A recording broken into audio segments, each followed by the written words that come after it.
Now available in paperback and Kindle Unlimited, Isis, Escape from Transylvania.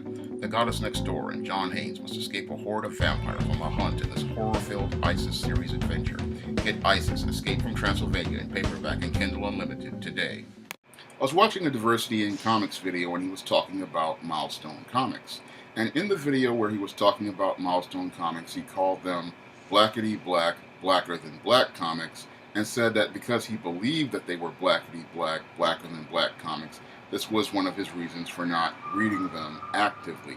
Now, as someone who has gone out and purchased Milestone Comics while he was in college, I can tell you that Milestone Comics were not these blackety black, blacker than black comics, and that Milestone Comics gave us one of the most balanced pictures of the black community ever presented in a comic book. And the reason why Milestone Comics gave us one of the most balanced pictures of the black community in a comic book is because we finally had a comic book universe primarily created by a group of black comic creators, and these group of black comic creators was going to make an effort, to give us the most fair and balanced picture of African American communities, African American life, and the African American experience in between the pages of a comic book.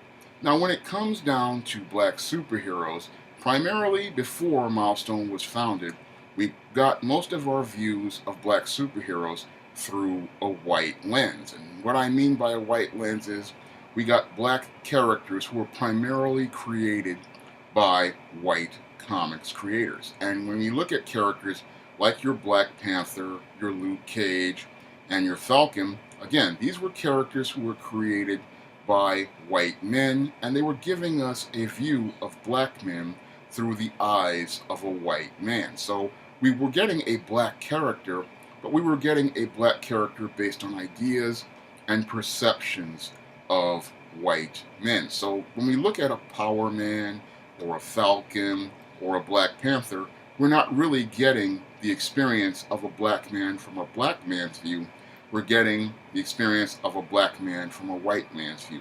And that was something I always noticed when I was reading Iron Man comics back in the 80s with Jim Rhodes. Now, I was very happy to see Jim Rhodes in Iron Man comics, but oftentimes, again, I didn't know that this was a black character from a white perspective. It wasn't until I got older and I started to understand the difference between a black character from a white perspective and a black character from a black perspective. And I learned that as I was watching filmmakers like Spike Lee and Robert Townsend growing up in high school, when I would watch Spike Lee films like Do the Right Thing, School Days, and Robert Townsend's Hollywood Shuffle.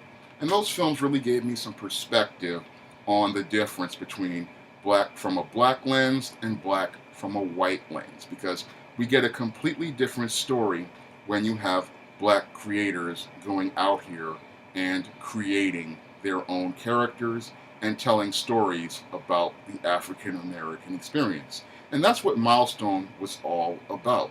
Many of these black comic pros believed that they were not getting an opportunity to go out and tell stories the way they wanted to about the black experience, and they weren't being able to present a balanced picture. Yes, there were black superheroes in comics, like your Black Lightnings, like your Luke Cages, like your Black Panthers, like your Falcons, like your Storms, but we always saw them within the context of the white heroes.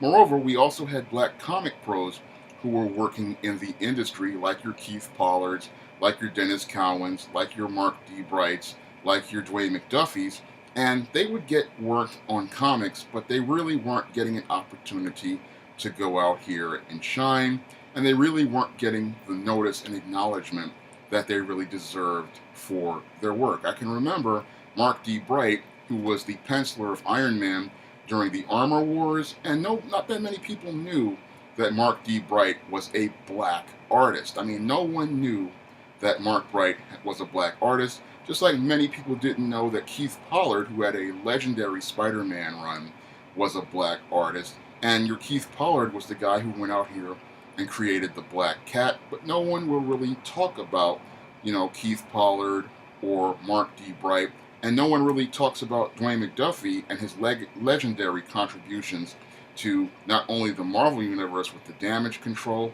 but also by literally saving DC by creating and writing many of those Justice League and Justice League Unlimited episodes that led to an entire generation remembering who the DC superheroes were. And many people don't want to talk about guys like Daryl Banks, who created Kyle Rayner and created his iconic crab mask and gauntlet costume that was a part of a almost 100 or so issue run of Green Lantern. And no one really wanted to talk about many of these black comic pros and the contributions they have made over the years. And that's one of the reasons why they went out in the 90s and talked about forming this Milestone company and formed that Milestone company in the 1990s. Because when it comes down to black comic pros, again, they don't get the credit that they're due, and they didn't get the credit that they deserved at the big two. And many of these guys, again, had been toiling at many of these companies for many years, and they really didn't get the opportunities that they believed they deserved. And they really didn't get an opportunity to tell the stories that they wanted to tell. And that was one of the reasons why they went out here and formed Milestone Comics. And Milestone Comics was a milestone for many people who were black comic fans. Now, black comic fans like myself, we saw what was great about this company. I remember being in college, and I remember hearing about these comics coming out in the New York Daily News, and I was really excited for these comics to come out because I understood that when it came down to black superheroes, we really don't get that many opportunities, and the ones that we do get, they were few and far between. I mean, in 1993, Power Man had been canceled for about 10 years or so, and they were coming out with a new Cage series, but that one wasn't as great as the Milestone one. And at the time, we had I think it was 93, was Cage, we had Deathlock, and those were coming out of Marvel, and that was what was coming out at the time. And then Milestone came around, and I went out and bought all 4 of the books when they came out. I bought all the #1 issues, and I read all 4 of the #1 issues. And again, as a guy who read most of the Milestone books, I can tell you there was no blackety black, blacker than black in Milestone Comics. When it came down to Milestone Comics, we really got a very diverse picture of black culture and black life, because all 4 of these characters, they represented different parts of the black community.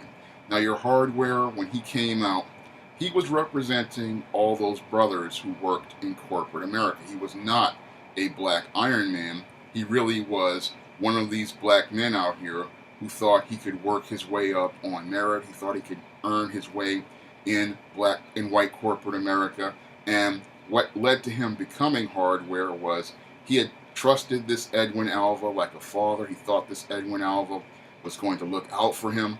But when Edwin Alva told him that he had no value, that's when your Curtis Metcalf got angry and decided to go out here and create the Hardware, and he wanted to make this Edwin Alva pay for what he had done to him in not giving him his due, because he felt that he had earned his way through working at this company.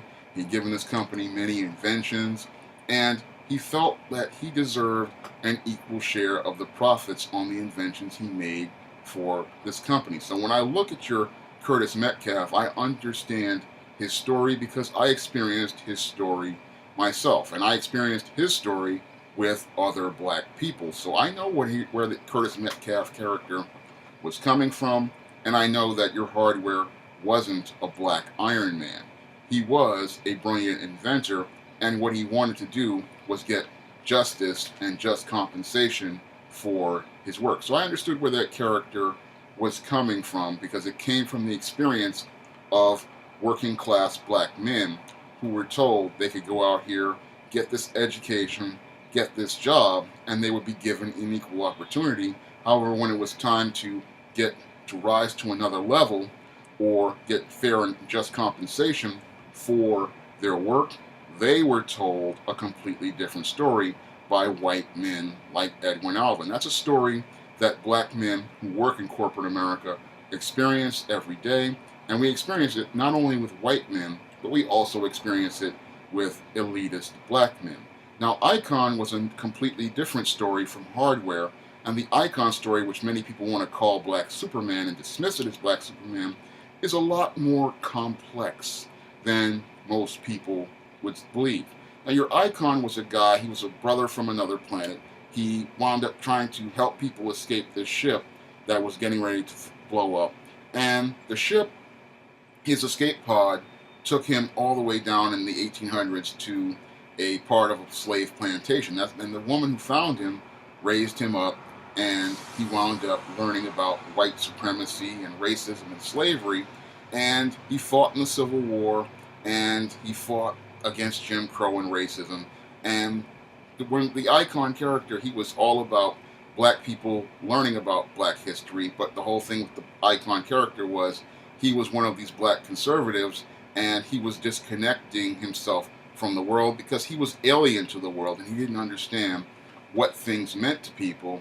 But with the character Raquel Irvin, who becomes the Rocket, she's the one who connects him to the world and lets him understand that he has to use his power to help out his community.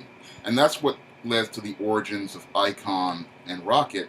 And from the Icon comic, one of the reasons I liked the Icon comic was I got inspiration for the creation of ISIS back in 1999. Now, this book came out in 93, but as I was reading it again, I said, this is a great story, and I got some ideas for the ISIS character, who is a, at the time, 1900-year-old goddess, and she's the last of the goddesses, and she's living in America, and she's experienced racism and Jim Crow, and that's where I got the idea for the ISIS character experiencing racism and Jim Crow and the horrific tragedy that led to her becoming a prisoner of the gods, her literally breaking down mentally and emotionally after she watches her husband get lynched and her son get murdered.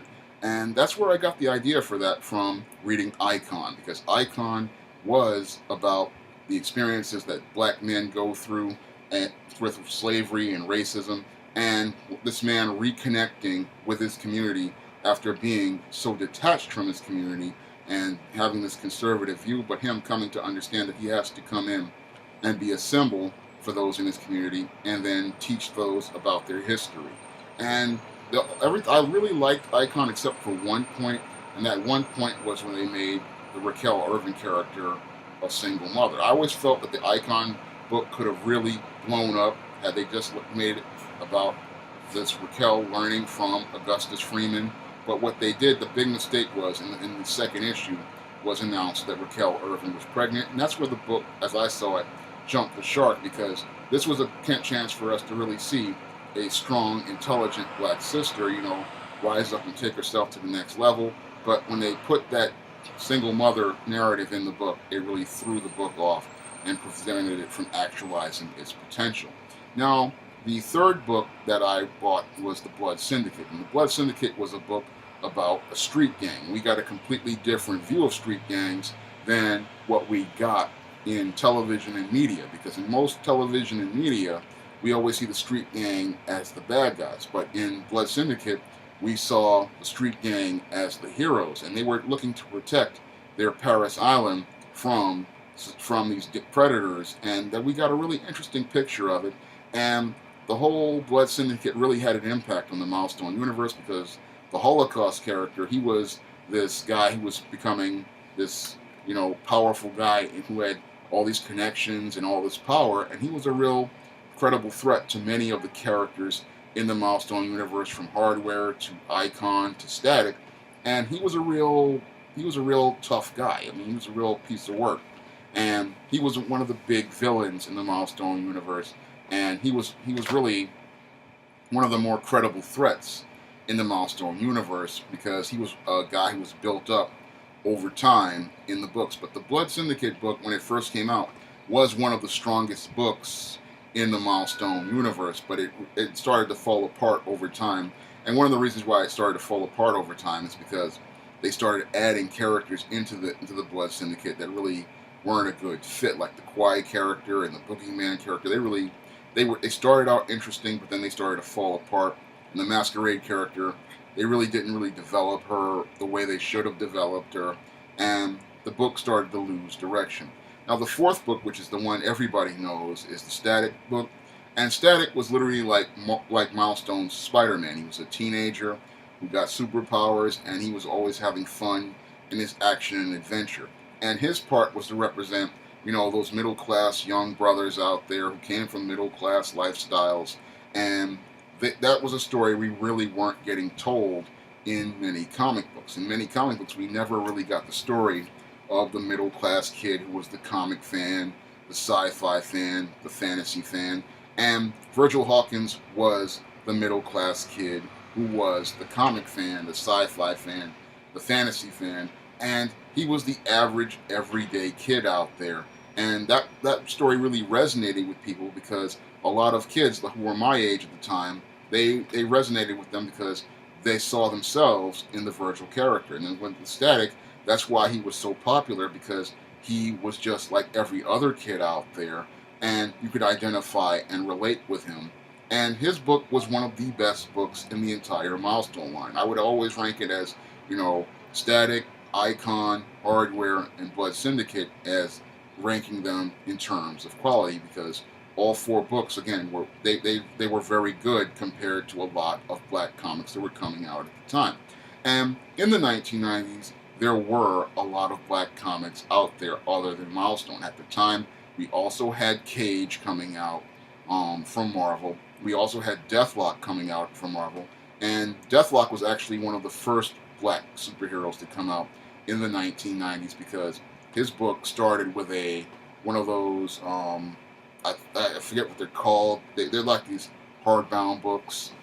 Like they're hard paper, they're soft paperback, but they have like a hard spine.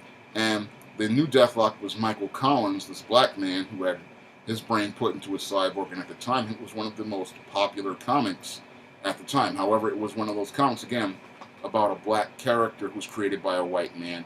And they also had launched Cage at the same time. And we also had, in addition to Cage and Deathlock, around 93 we started to see, or 94, we had the War Machine comic come out around the second year of Milestone. So we had about 3 or 4 black characters featured in comics. And we also had the Night Thrasher series coming out from Marvel as well. And on the DC side, we had a new Black Lightning series come out. So we had a lot of black comics coming out in the 90s. And that's why I can say Milestone really wasn't blackety black, blacker than black comics. And when I take a look at Milestone, it was really middle of the road compared to many of the comics. And the quality of Milestone was a lot higher than many of the other comics produced by Marvel and DC at the time, because DC was also, in addition to producing Black Lightning, they had also launched a Steel series. And I had read many of these books, and I could tell you that there was a major difference in quality. The Milestone universe, for the most part, the books were primarily high quality from the ones that I had been reading, but there were some of these Marvel books that featured black heroes where the quality was really questionable. And one of the books that was really questionable was the new Cage series. I really wanted to get into the new Cage series, but it just never really came together. And one of the reasons why it never really came together was because of the writing. I mean, this new direction for Luke Cage, it just didn't really fit the character, and it didn't really flow organically. And another book that was really terrible was War Machine. I mean, War Machine, people talk about SJW Marvel. War Machine was SJW Marvel before SJW Marvel. And the War Machine book had really terrible writing. The Jim Rose character really never got developed. They introduced a lesbian character into the book, and the action was really flat. And I remember reading War Machine, and it just never really came together. It really just felt like something really slapped together. In 93, I was sitting there going, this book is just not very good. And I liked Jim Rhodes as War Machine when Len Kamenetsky was writing him in the Iron Man comic, but in his own book, it just didn't work. And one of the reasons why it didn't work is because Jim Rhodes was never an inventor, and Jim Rhodes could not create, inventions in the way that Iron Man could create inventions. And it didn't work because the War Machine suit was primarily a gimmick, and it didn't really help the Jim Rhodes character develop or grow in any way, shape, or form. in the Iron Man books he was in, yeah, he was great because he was filling in for Tony Stark.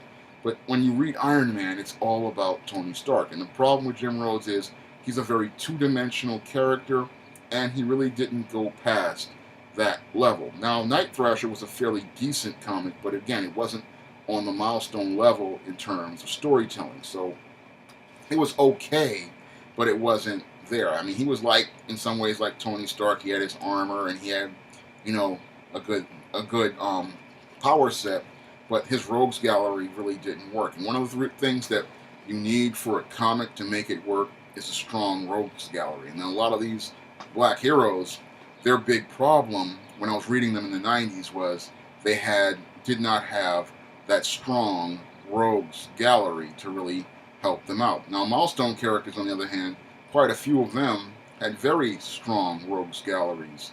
And Static had the strongest rogues gallery because he was always taking on a new villain every issue or every other issue, while other characters, they kind of struggled because they just didn't really focus on the bad guys. But when the Milestone creators created a lot of this, they really were focused on a hero-centered universe. Now, as a writer myself, I always start out with the bad guys because I know that bad guys drive conflict and bad guys really make the story interesting. And that's something that Milestone was one of their Achilles' heels, was they made great heroes, but they just didn't really focus too well on the rogues galleries.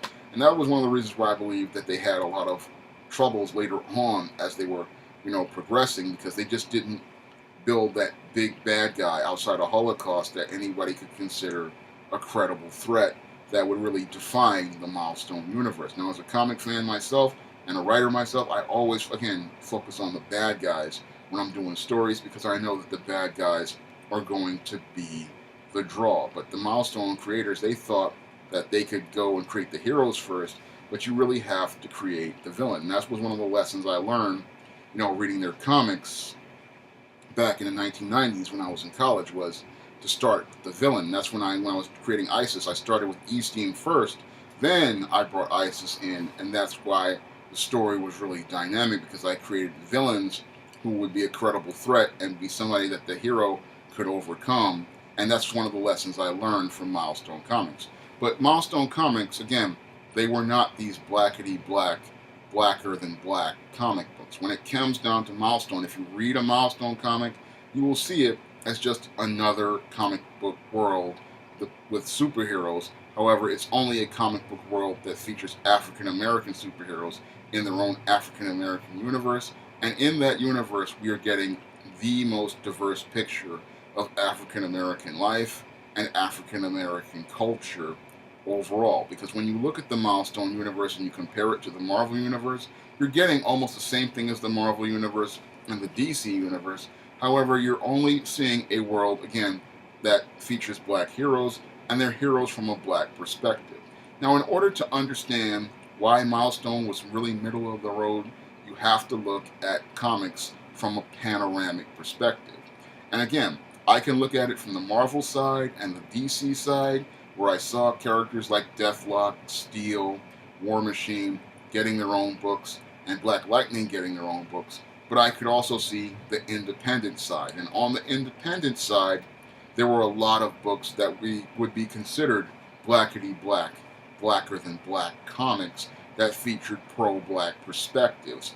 And a lot of those indie books, like your Captain Africa's, those are the books that featured a lot of this pro-black narratives and this evil white man narratives. Those were the books that came out in the 90s, and those books were featured in articles in the New York Daily News. I remember them not only talking about Milestone Comics in the New York Daily News, but they also talked about a company called Unia, which featured black heroes, and they also talked about Captain Africa in the New York Daily News at the time. And they also talked about black comics in Upscale magazine in the 1990s as well. And I remember my sister, who was going to college at the time, she brought back an Upscale magazine, and they had an entire article featuring all of these black comics, from a book called L.A. Phoenix to a book called Hip Hop Heaven to a book called Flatbush Native. There were all sorts of black comics out there. And again, we were getting a very diverse picture of African American culture, African American experience, and African American life in those comic books, and we weren't just getting one view of black life as related to black comics. I mean, Milestone was just one of many publishers that came out during the 1990s as related to creating black comics at the time, but there were numerous black publishers who came out with comics during the 1990s. The 1990s, again, was a boom period for comics, and we had a lot of black comic pros out there producing work in the early 1990s. Things didn't really start to decline until the mid 90s as related to the comic book industry, because we had the speculator boom go bust, and then we had a lot of publishers, they lost a lot of places to distribute comics because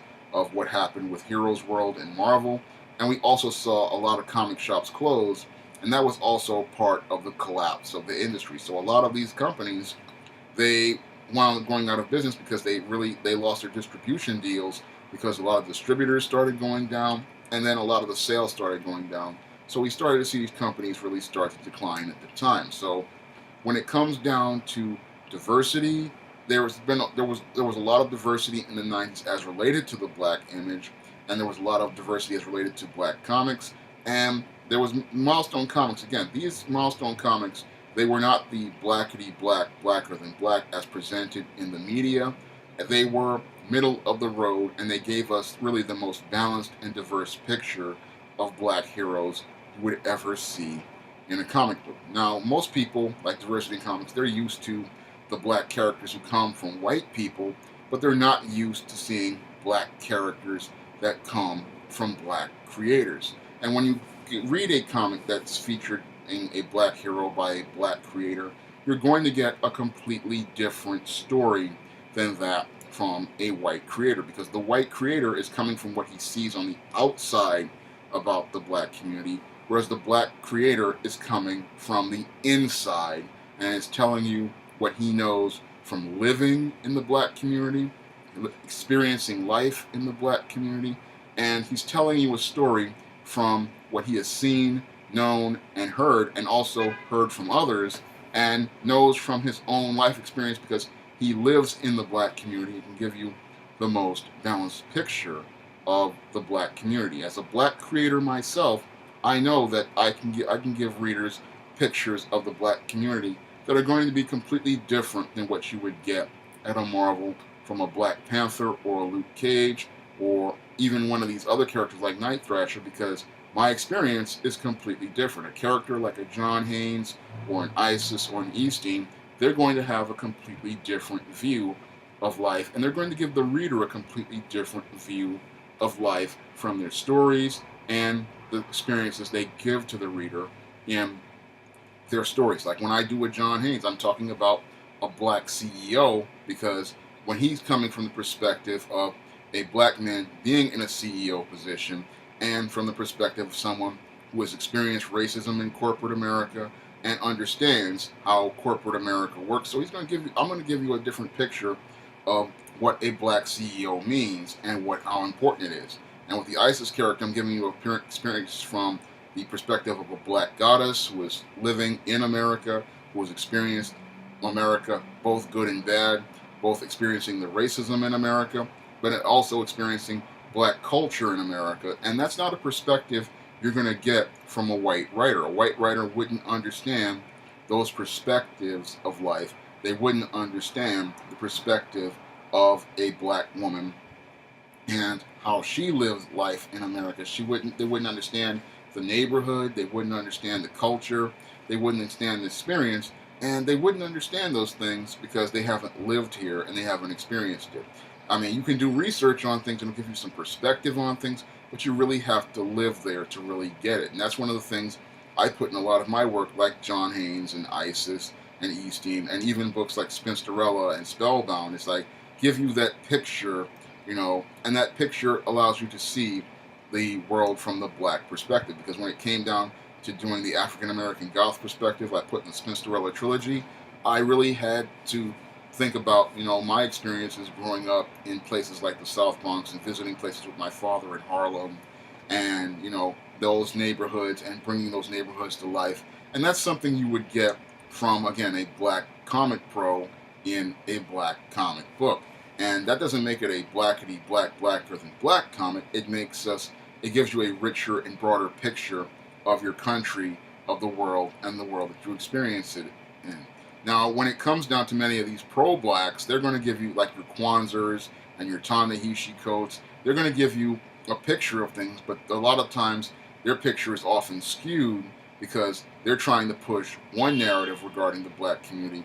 But that narrative, again, is one that is meant to make white people feel comfortable and give you black through a white lens. Whereas with Milestone, they were trying to give you black through a black lens, and they were trying to give you a balanced picture of black through a black lens, a humanized picture of black through a black lens, and show you that there is more than one viewpoint as related to the black community, and more than one culture in the black community, and more than one way of life in the black community. And that was one of the things that made Milestone one of the great companies out there, was that it gave us those multiple viewpoints of black life and black culture.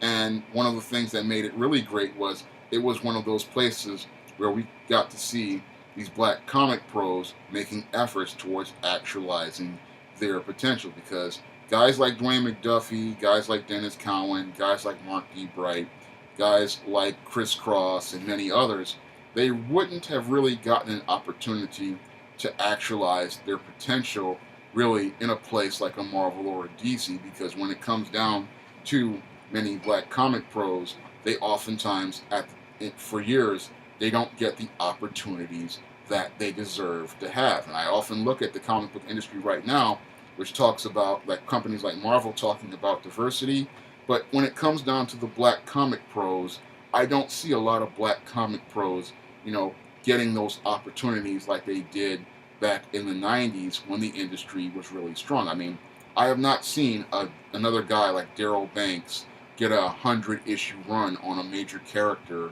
like Green Lantern like he had in the 90s. I have not seen, many comic book writers that are black get opportunities, to really shine in this industry. I really haven't seen a guy like Mark D. Bright get an opportunity to have a run on a major story like Armor Wars like he had back in the 1980s. I mean, I have not seen black comic pros in 2018 getting the opportunities they had in the 80s and the 90s to start really showing their potential. And I really have not seen anyone, come up to the Dwayne McDuffie level, where you're literally writing the television series Justice League and Justice League Unlimited, and doing such a great job that it literally becomes a cornerstone for the DC brand. I mean, when you look at Justice League and Justice League Unlimited, you can clearly see Dwayne McDuffie's legacy right there, and with his creation of the Static Shock cartoon, his legacy up there with legends like Matt Baker, the first